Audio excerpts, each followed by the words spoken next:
Hello everyone!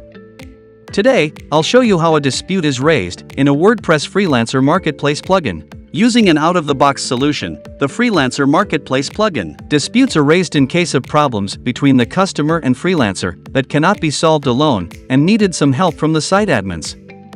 So how can we do that?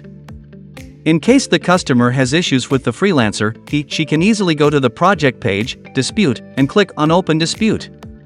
A form will appear which we need to fill up. First, select a dispute reason. These options we can change anytime from the backend, then describe the dispute and submit.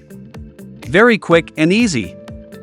After a dispute has been opened by a party, the site admins will be notified by email. Also, the dispute raised can be checked by going to Disputes menu.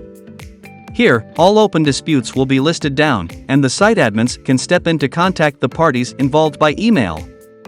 Once the dispute has been resolved, the site admins, or the parties involved, can now close the dispute and continue on until project completion.